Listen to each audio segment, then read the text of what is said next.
नमस्कार। आज हम बीए पार्ट प्रथम के प्रथम प्रश्न पत्र का अध्ययन करेंगे और इसमें हमने कल ये देखा कि गौतम बुद्ध का प्रारंभिक जीवन क्या था और बौद्ध धर्म की प्रारंभिक अवस्थाएं क्या थी।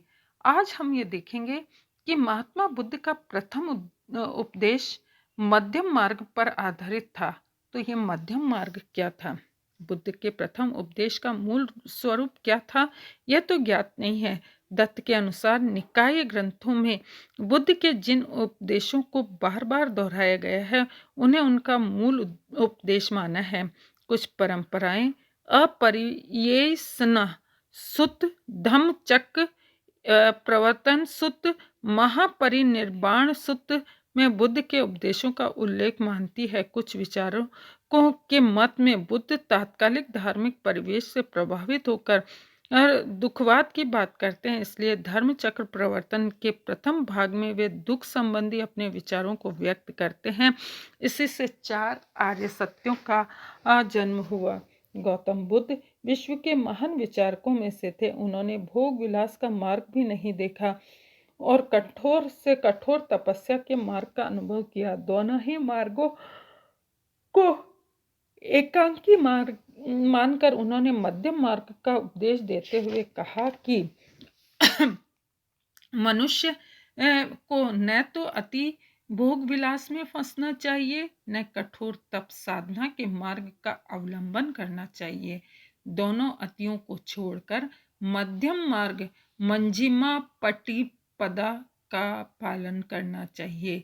यही मार्ग आँख खोलने वाला है, शांतिदायक है, पूर्ण ज्ञानकारक है और इसी से निर्माण प्राप्त करना संभव है। 45 वर्षों तक बुद्ध उपदेश देकर अपने धर्म का प्रचार करते हुए घूमते रहे और अंत में 80 वर्ष की अवस्था में उनका कुशीनगर में महापरिनिर्वाण हुआ। नेक्स्ट बहुत ही महत्वपूर्ण सिद्धांत है प्रतीत्य समुत्पाद सिद्धांत।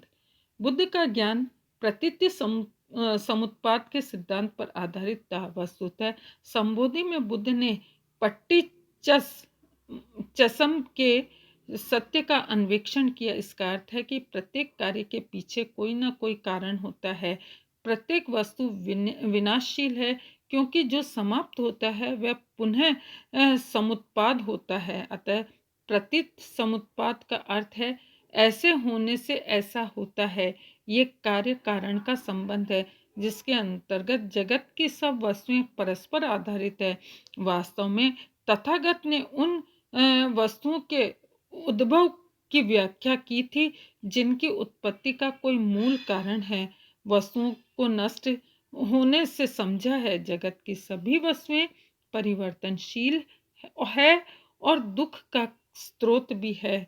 निब्बान और आकाश के अतिरिक्त कुछ भी ऐसा नहीं है जो कार्य कारण संबंध से उद्भूत न हो। संभवतः एक संक्षिप्त सी बात यह है कि जिसके बाद में कार्य कारण की श्रृंखला को विस्तारित किया गया था, बुद्ध ने उस ज्ञान को दुख की समस्या पर लागू किया। इस सिद्धांत के अनुसार दुख का कोई ना कोई कारण होना चाहिए। यदि उस समय कारण को हटा दिया जाए तो दुख अनायास ही समाप्त हो जाएगा। इसके आधार पर बुद्ध ने दुख की समस्या के संदर्भ में 4 आर्य सत्यों की भी स्थापना की है। ये 4 आर्य सत्य है। बुद्ध ने जगत व्यापी कार्य कारण को समझा है। दुखों के कारण का निराकरण हो जाने पर ही निर्वाण की प्राप्ति संभव है। बुद्ध के उपदेशों में यह मार्ग बताया है जिसमें दुख और दुख के कारण का निराकरण हो सकता है। इसके लिए बुद्ध ने 4 आर्य सत्यों चत्वारि आर्य सत्यानि का निरूपण किया। अर्थात पहला है दुख, दूसरा है दुख समुदाय, तीसरा है दुख निरोध और चौथा है दुख निरोधनी मार्ग। इति नमस्कार। आगे हम इन 4 आर्य सत्यों का विस्तृत अध्ययन करेंगे। नमस्कार।